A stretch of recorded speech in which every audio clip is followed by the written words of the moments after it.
Quotation from myself, segment 3, quotation number 55.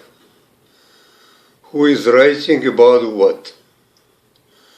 One of the reasons it seems to me that so many writers have devoted so many pages in their books to childhood and adolescence is that for the majority of them this was the only time when they were leading ordinary lives of ordinary people in all its fullness, richness and complexity, without thinking how to put it on paper.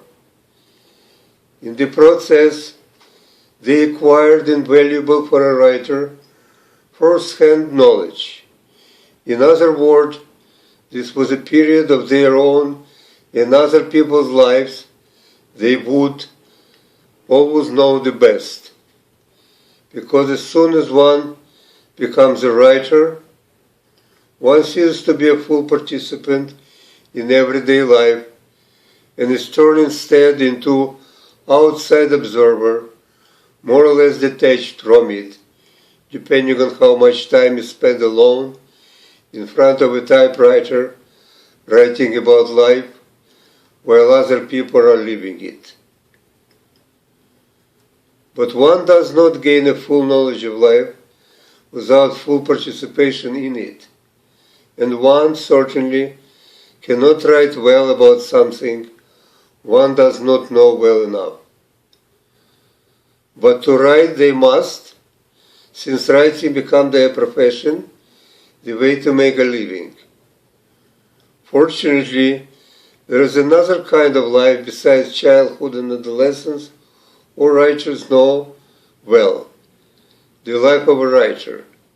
So a lot of our writers have written a book about a writer writing a book.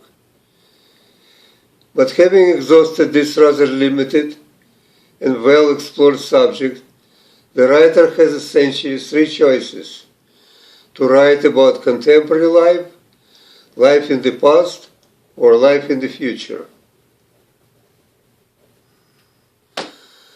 Those with enough courage or goal, who consider themselves to be keen observer of the surrounding them reality and believe in their ability to convincingly depict people they have little, if any, personal knowledge about, choose the first and the hardest route: to write about their contemporaries who are not writers, but, let's say, lawyers, doctors, politicians, businessmen, etc. The end result of such an undertaking is usually a gallery of more or less stereotypical, two-dimensional characters. Even if they had any depth of third dimension, it is the same old familiar face of a writer, just by any other name. Yet, there are enough live, real lawyers, doctors, politicians, and businessmen walking around who bear little resemblance to their literary counterparts. For this writer to be easily accused of not knowing what they are talking about. In consequence, they have most to lose, but, as often happens in life, also most to gain, because it is from this category of writer that Nobel Prize laureates in literature almost exclusively are selected. The writers who are relatively less ambitious, know it is relatively because there is no writer without ambition, and primarily concerned with making a good living, belong to the second and largest group. As it is the case with other skillful craftsmen, and that's what they essentially are, though some may disagree, their prosperity depends on acceptance of their product by the largest possible number of consumers. Accordingly, they can't afford to take many chances, which writing about battlefield of present entails, but instead prefer much safer posture of the past. The recent one, not so recent, or far removed. The safest and the easiest way is to write about the past far removed. The writer not only can, but virtually has no other choice than to rely on what has been written before. What is even more important, a consensus, or several of them to choose from depending on a specific audience the writer addresses, has been established about the events, personality, ideas, myths, etc. of the remote past. The only thing required from the writer is to provide new packaging, which is both exciting and congenial to the new reader.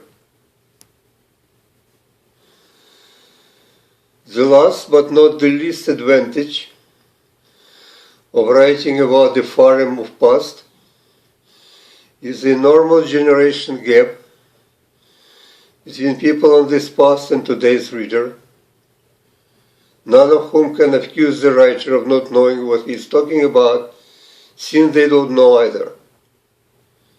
The writing about the recent and not so recent past has the same above mentioned advantages, only to a lesser and lesser degree as the past approaches the present.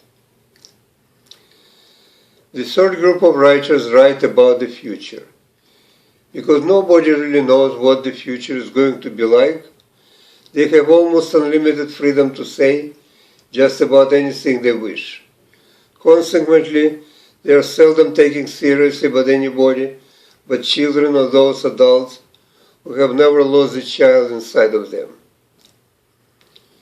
Appealing to the same category of readers and having just about as little interest in truthful depiction of reality is a fourth group, which can be called writer of fantasy.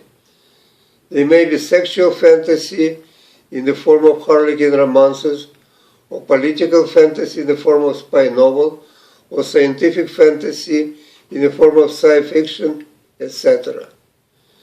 The fact that the writers of this fourth group nowadays are more popular and as a result more prosperous than the previous three put together tell more about mass psychology than about literature.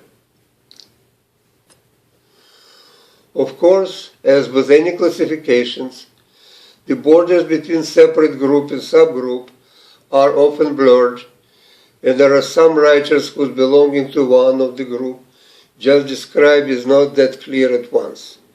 Yet none of them can escape either the tyranny of time or the reader whim and unavoidably gravitate to the one or other above-mentioned types, if not precisely, then in some variations.